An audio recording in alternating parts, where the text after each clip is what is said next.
নমস্কার সবাইকে, আমার চ্যানেলে সবাইকে স্বাগত জানিয়ে আবারও চলে এলাম একটা নতুন রেসিপি নিয়ে। আজও কিন্তু আমি আগের দিনের মতোই ঝটপট একটা টিফিনের রেসিপি নিয়েই হাজির হয়েছি। আগের দিন তো আমি শেয়ার করেইছি কিভাবে ঝটপট 5 মিনিটের মধ্যে শুধুমাত্র ডিম আর ময়দা দিয়ে একটা সুস্বাদু টিফিন বানাতে পারবেন। তো আজকে আমি শেয়ার করছি আরও একটা ঝটপট রেসিপি। তাহলে চলুন রেসিপিটা একবার দেখে নিই। আর এখন কি হয়, বাচ্চারা কিন্তু অনেক সময় সবজি খেতে চায় না, তো এই রকমভাবে সবজিগুলো কিন্তু আপনারা খুব ইজিলি খাওয়াতে পারবেন।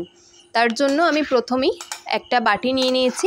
তাতে প্রথমেই দেখলেন আমি গ্রেট করে রাখা ডিম দিলাম, একটা সেদ্ধ ডিম আমি গ্রেট করে রেখেছিলাম। তারপর দিলাম একদম মিহি করে কুচিয়ে রাখা বিনস, মিহি করে গ্রেট করা গাজর, সঙ্গে দিচ্ছি আলুটাও কিন্তু গ্রেট করে রেখেছি, অল্প একটু গাজর আর একটা ছোট সাইজের আলু আর 4টে বিনস আমি কুচিয়ে রেখেছি। সঙ্গে একটা ছোট পেঁয়াজ কুচিয়ে রেখেছিলাম, সেটা দিয়ে দিলাম। এবার লঙ্কা কুচিয়ে দিচ্ছি। লঙ্কাটা আপনারা নিজেদের ঝাল অনুযায়ী মানে স্বাদ অনুযায়ী দেবেন, যেমন খেতে চাইবেন। স্বাদ মতো নুন দেব। তারপর যদি গোলমরিচ থাকে গোলমরিচ দিয়ে দেবেন একটু, আমি এখানে ছিল না বলে দিতে পারলাম না। সঙ্গে দিচ্ছি একটু অরিগানো। তারপর সব কিছুকে খুব ভালো করে একসঙ্গে মিশিয়ে নেব। আপনারা যদি বাচ্চাকে রুটি আর সবজি আলাদাভাবে দেন তাহলে কিন্তু তারা খেতে চাইবে না, কিন্তু সেটাকেই যদি একটু এরকমভাবে বানিয়ে দেন তারা কিন্তু খেয়ে নেবে আর টিফিন বক্স খালি করেই আসবে একদম। আর এটা বানাতে কিন্তু খাটনিও অনেক কম, কারণ রুটি করলে রুটি আলাদাভাবে বানাতে হবে, তারপর আবার আলাদা করে তরকারি বানাতে হবে, তো তার জন্য টাইমটা অনেক বেশি লেগে যায়। তো এটার ক্ষেত্রে কিন্তু একদম ঝটপট হয়ে যাবে। তো দেখুন কথা বলতে বলতে এদিকে খুব ভালো করে মেশানো হয়ে গেছে। এরপর আমি নিয়েছি দুটো লেচি। আটা যেমন রুটির জন্য মাখা হয় সামান্য একটু নুন দিয়ে, কোনো কিছু তেল বা কোনো কিছু ব্যবহার করিনি কিন্তু এতে। যেমন আটার জন্য মানে রুটির জন্য আটা মাখা হয় সেরকমভাবেই আটাটা মেখেছি। লেচিগুলো একটু বড় করে নিয়েছি, মানে দুটো রুটির যে সাইজের লেচি হয় সেই দুটো লেচিকে একসাথে করে নিয়েছি। লেচিটাকে নিয়ে অল্প একটু তেল দিয়ে এটাকে বেলে নেবো, একটু বড় করে বড় সাইজ করে বেলে নেব। গোল হতে হবে এমন কোনো কথা নেই, যেমনভাবে হোক বড় করে বেলে নিলেই হলো। তবে এটুকু বলতে পারি, রুটি সবজি আলাদা আলাদাভাবে বানানোর জন্য যে টাইমটা লাগে তার থেকে অনেক কম সময়ে আপনারা কিন্তু এই রেসিপিটা মানে এই টিফিনের চটজলদি রেসিপিটা বানিয়ে ফেলতে পারবেন। তো দেখুন রুটিটা আমি বেলে নিয়েছি। তারপর ওই যে মিশ্রণটা বানিয়েছিলাম সেটা দিয়ে দিলাম 2 চামচ, একটু স্প্রেড করে দিচ্ছি চামচ দিয়ে। তারপর দিচ্ছি একটা স্লাইস চিজ।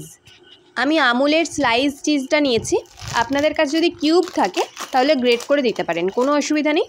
একই রকমভাবে একই রকম টেস্ট হবে। এখানে যেহেতু আমার কাছে স্লাইসটা ছিল আমি সেজন্য স্লাইসটা দিয়ে দিলাম।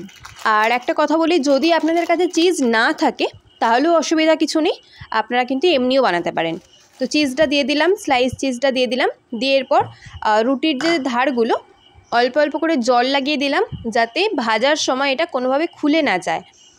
তো দেখুন এইভাবেই সাইডগুলো মুড়ে দিচ্ছি, মানে সোজা ভাষায় বলতে গেলে মোগলাই বানানোর সময় যেমনভাবে সাইডগুলো মোড়া হয় সেই রকমভাবেই মুড়ে দিতে হবে। তো এখানে আমার 4টে ধারই প্রায় মুড়ে নেওয়া হয়ে গেছে। অল্প একটু জল লাগিয়ে দিলাম আবারও, দিয়ে মুড়ে নিলাম। এরপর রুটি বেলার যে বেলনটা থাকে ওটাকে দিয়ে অল্প একটু প্রেশার দিয়ে চেপে দেবো, যাতে পরবর্তীকালে ভাজার সময় খুলে না যায়। তো দেখুন আমি এটা একবার উল্টেও নিচ্ছি। উল্টে নিয়ে ওই একই রকমভাবে হালকা হাতে একটু চেপে ওটাকে মানে প্রেশার দিয়ে অল্প একটু আটকে নিলাম ভালোভাবে। ব্যাস আমাদের একটা কিন্তু রেডি। আমি আরও একটা বানিয়ে নিচ্ছি। আর ততক্ষণে যদি নতুন বন্ধু হয়ে থাকেন আমার চ্যানেলে তাহলে চ্যানেলটা সাবস্ক্রাইব করে পাশে থাকার অনুরোধ রইল। আর লাইক কমেন্ট শেয়ার করতে ভুলবেন না। আর এই রেসিপিটা অবশ্যই বানিয়ে বাচ্চার টিফিনে দেবেন বা নিজেরাও বাড়িতে বানিয়ে খেতে পারেন, ভীষণ ভালো লাগে। তো দেখুন আমি আরও একটা বানিয়ে নিলাম। আমার কিন্তু বানিয়ে নেওয়া হয়ে গেছে সবগুলো, মানে দুটো বানাচ্ছি, দুটো বেলে নেওয়া আমার কমপ্লিট। তারপর কড়াই বসিয়ে নিয়েছি। আপনাদের কাছে যদি ননস্টিকের তাওয়া থাকে তাতেও ভাজতে পারেন, বা এমনি কোনো কড়াতে বা তাওয়াতেও ভেজে নিতে পারেন। তো আমি এখানে ননস্টিকের একটা তাওয়া বসালাম, মানে কড়া বসালাম। অল্প একটু তেল দিলাম। এরপর একটু ফ্লেমটাকে লোয়েতে রেখে উল্টে পাল্টে ভেজে নেবো, কারণ এর ভেতরে সবজিগুলো কিন্তু সবগুলোই কাঁচা। আলু গাজর বিনস সবগুলোই কাঁচা আছে। একটু সেদ্ধ হওয়ার জন্য লো ফ্লেমে রেখে কিছুক্ষণ উল্টে পাল্টে ভেজে নিলেই হবে। আমি আরও একটু অল্প করে তেল দিয়ে দিলাম। আমি এটাকে তেলে ভেজেছি, আপনারা চাইলে ঘি বা বাটারেও ভাজতে পারেন। তো হয়ে গেছে, তুলে নিচ্ছি। এটা কিন্তু খেতে সত্যিই ভীষণ ভালো হয়। অল্প একটু টমেটো কেচাপ দিয়ে বা রায়তা দিয়ে সার্ভ করতে পারেন, খেতে কিন্তু ভীষণ ভালো লাগে। তো দেখুন আমি আরও একটা প্রায় আমার ভেজে নেওয়া হয়ে গেছে, আমি তুলে নিলাম। তাহলে এরকম নতুন নতুন সহজ রেসিপি পাওয়ার জন্য চ্যানেলটা সাবস্ক্রাইব করে পাশে থাকবেন, লাইক কমেন্ট শেয়ার করবেন। আর যদি কোনো রেসিপি দেখতে চান অবশ্যই কমেন্টে জানাবেন। আমার কিন্তু কমপ্লিট ভেজে নেওয়া। এরপর এটাকে খেতে সুবিধে হবে সেই জন্য ছোট ছোট করে পিস করে দিচ্ছি। আপনারা চাইলে এরকমভাবেও রেখে দিতে পারেন। আমি ছোট ছোট পিস করে নিচ্ছি, মাঝখান দিয়ে কেটে নিলাম, তারপর একটাকে 3টে করে নিচ্ছি।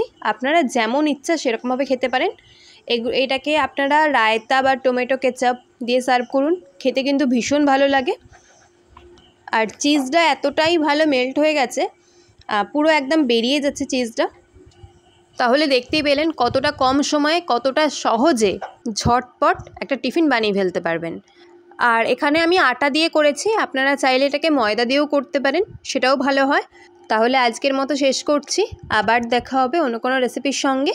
ভালো থাকবেন, সুস্থ থাকবেন।